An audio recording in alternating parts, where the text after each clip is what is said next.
Peradi didampingi mantan Bupati Purwakarta, Deddy Mulyadi, mendatangi Bareskrim Polri pada Rabu 10 Juli 2024. Kuasa hukum dari Perhimpunan Advokat Indonesia, Ruli Panggabean, mengungkap keanehan kesaksian Aep dan Dede di tahun 2016.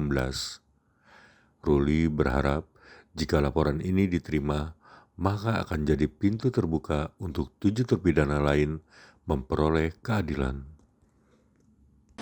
Ya, seluruh pelaporannya sudah diproses dan diterima dan nanti prosesnya dijelasin.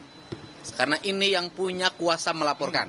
Saya hanya mendampingi yang melaporkan. Baik, selamat sore rekan-rekan sekalian. Nanti Bang Ruli akan tambahkan.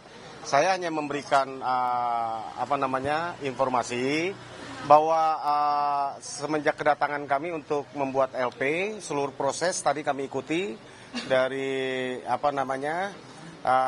kita melaporkan sampai selesai. Saat ini semuanya sudah diterima dengan bukti-bukti yang kami bawa, semuanya dinyatakan lengkap, gitu ya. Dinyatakan lengkap artinya bahwa apa yang kami laporkan menurut penyidik, ya, karena dikonsulkan ke penyidik, ya, bisa ditindaklanjuti dalam bentuk penyelidikan, ya. Apakah nanti akan naik ada pidananya, naik menjadi sidik atau tidak, itu kita serahkan kepada penyidik. Itu yang bisa kami informasikan. Jadi terkait laporan kepada Aep dan Dede, ya kan, atas dugaan memberikan keterangan palsu di bawah sumpah di Polres Cirebon pada tahun 2016 yang lalu, ya. Karena klien kami merasa dirugikan, ya kan, akibat dari pernyataannya yang mereka ini akhirnya mendekam di penjara seumur hidup, ya, 7 orang ini dari 6 orang. Itu demikian. Nah, ini Bang Ruli akan tambahkan ini tunjukkan.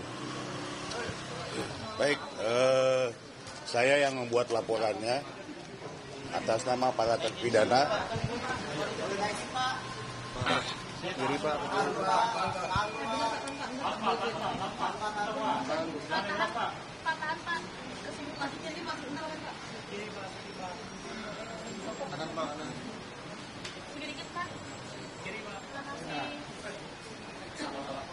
Udah ya?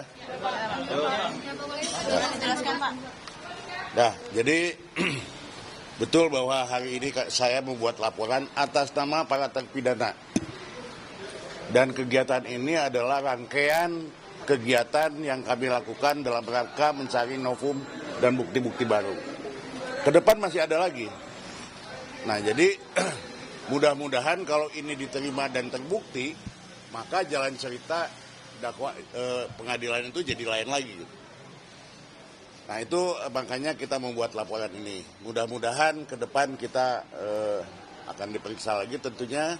Dan mudah-mudahan semua diberi kelancaran. Saya kira itu saja. Pasal yang disangkakan 242 mengenai laporan palsu.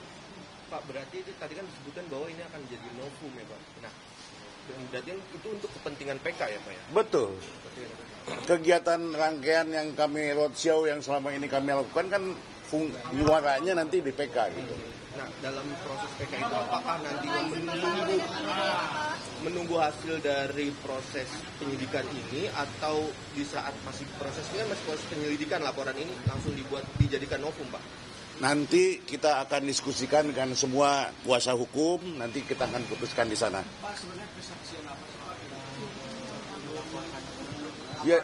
Ya jelaslah kesaksian yang kita laporkan itu adalah kegiatan atau ucapan bohong yang dilakukan oleh Aep dan Dede yang menyatakan bahwa mereka melihat 5 itu yang saat ini ada dalam jadi terpidana itu ada di depan SMP 11. Faktanya mereka nggak ada di situ, tapi dibilang di situ gitu loh. Dan banyak hal yang kita lihat bahwa dilempari di situ. Ya Penduduk sana kita udah ambil bukti-bukti, nggak ada tuh keributan malam itu. Demikian juga yang punya warungnya. Saya udah datang ke sana ngecek, nggak ada keributan tuh. Ini kan berarti diada-adakan gitu. Tapi saya juga tidak boleh mendahului penyidikan, ya nanti penyidikan lah yang lebih jelas bagaimana nih sebenarnya duduk permasalahan dan siapa yang berbohong atau dan yang tidak. Nanti akan ketahuan. Apakah juga disampaikan bahwa tahun 2016 itu Dede juga ini nggak pernah dihadirkan di persidangan juga sampai saat itu?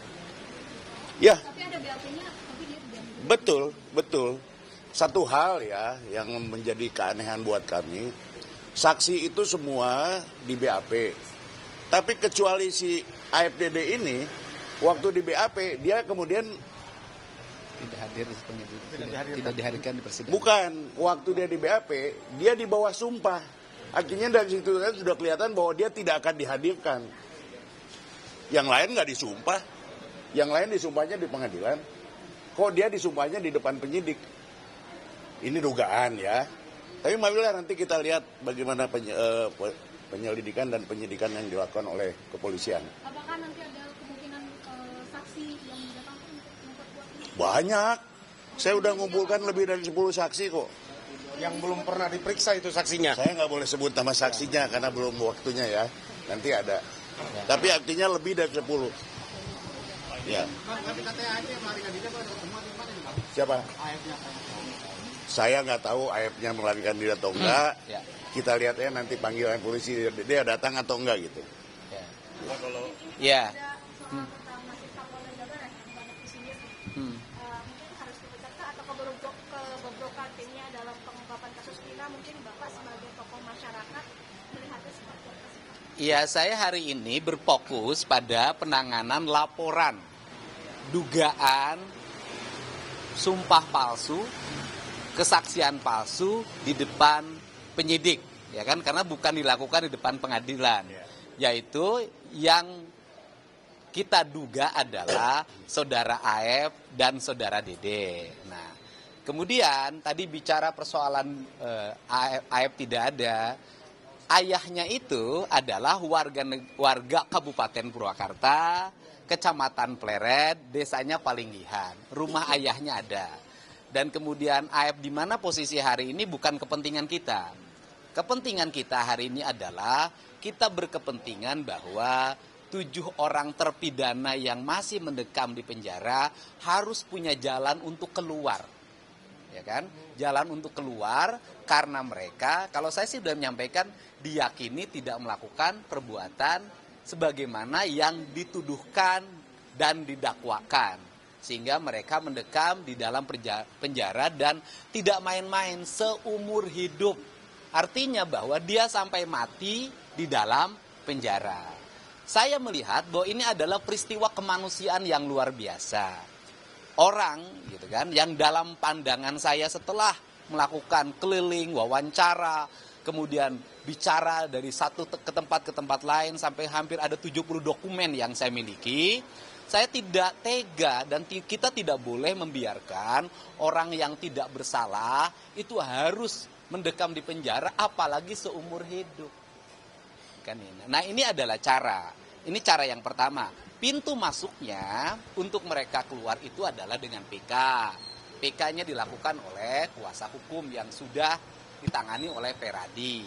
Nah, kemudian pintu-pintunya kan sudah disampaikan. Satu, pintunya melalui dugaan kesaksian palsu RT Pasren dan anaknya Abdul Kahfi. Yang kedua, kesaksian palsu di BAP terhadap terduga AF dan Dede. Memang ada yang berat menurut saya. Ada yang berat secara psikologi ini adalah menyangkut pernyataannya Saudara Sudirman. Beratnya bagaimana? Satu sisi Saudara Sudirman tuh pernyataannya sangat merugikan ya, baik buat Peggy kemarin maupun terhadap 7 terpidana yang lainnya. Tetapi di sisi lain Saudara Sudirman pun adalah orang yang dipidana. Nah, ini kan dilema kita. Untuk itu sebenarnya ada solusi yang terbaik terhadap Saudara Sudirman. Saya berharap, nanti kan Saudara Sudirman pasti akan jadi saksi juga di peristiwa ini. Nanti Saudara Sudirman diperiksa aspek kecakapannya. Apakah dia cakap untuk melakukan perbuatan hukum atau harus di bawah pengampuan. Nah, kalau harus di bawah pengampuan, maka keterangan-keterangan Sudirman yang terdahulu itu gugur dalam pandangan saya. Tidak bernilai. Nah, ini kan aspek sosial inilah yang saya jalankan sehingga kan sekarang kasusnya jalannya sudah mulai terbuka. Dan saya meyakini betul bahwa Mabes Polri di bawah kepemimpinan Pak Kapolri akan terus berjalan pada rel yang benar. Dan ke depan kita berharap kasus peradilan yang sesat tidak boleh terjadi lagi. Tidak boleh ada korban-korban diakibatkan oleh peradilan yang mengadili orang tanpa fakta yang memadai, tanpa alat bukti yang memadai. Dan sudah diakui kan bahwa kasus ini tidak dilengkapi oleh Science Crime Investigation kan, tidak dimiliki. CCTV-nya sampai sekarang nggak dibuka. Nah dari sisi aspek teknis sebenarnya kan gampang. Misalnya mereka waktu itu di mana sih bermalamnya, jam sekian di mana, mereka kan punya HP. HP-nya kan sudah disita, tinggal dibuka saja HP-nya. Nanti kelihatan posisinya dan ini tidak bisa dibantah lagi karena aspek sains. Mudah-mudahan Mabes Polri nanti akan menangani menggunakan pendekatan aspek sains, bukan katanya. Ya. Pak Bambang kan sudah menilai kalau terpidana ini tidak bersalah. Kemudian di sisi lain ada orang mati 2 orang. Lantas siapa yang bisa dituntut pertanggungjawaban atas kematian 2 orang ini? Apakah karena memang kecelakaan atau ada hubungannya gitu? Bertanya persoalan yang meninggal itu 2 orang sebenarnya bukan ranah saya, tetapi ranah kepolisian. Tetapi ini kan cara. Kalau nanti kemudian 7 terpidana itu dibebaskan melalui PK, maka akan muncul pertanyaan berikutnya. Apa yang sebenarnya terjadi pada Eki dan Vina? Apakah ini kecelakaan murni atau pembunuhan? Kalau kecelakaan murni maka selesai. Ya gitu loh. Berarti ada penanganan perkara yang salah. Kalau pembunuhan nanti tinggal Mabes Polri mencari siapa pembunuh yang sebenarnya. Oke? Cukup kan? Ya, tes DNA-nya sudah, kemudian hari Senin akan diambil hasilnya dan kuasanya sudah diberikan penuh kepada saya untuk mengambilnya. Jadi mereka sudah tidak mencampuri lagi. Aman itu. Dan kenapa sih Peggy Cianjur saya lakukan tes DNA?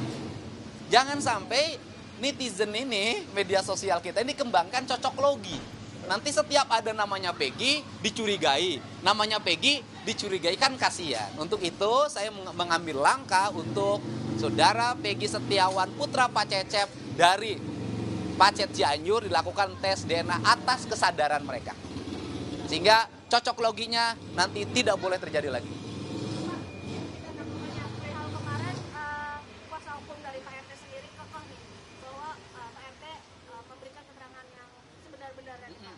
Nah, menurut Bapak pandangannya seperti apa nih Pak? Ya itu kan nanti dibuktikan saja keterangan Pak RT Pasren itu benar sesuai dengan fakta yang sesungguhnya, tinggal dijelaskan ke penyidik. Nanti kemudian beradu dengan saksi-saksi yang lain. Cukup kan? Kenapa? Oh, nanyanya jangan ke saya kan bukan penyidik. Oh belum, saya belum update urusan itu. Update-nya adalah hari ini kita belum makan dari pagi. Ya, terima kasih. Sama dong.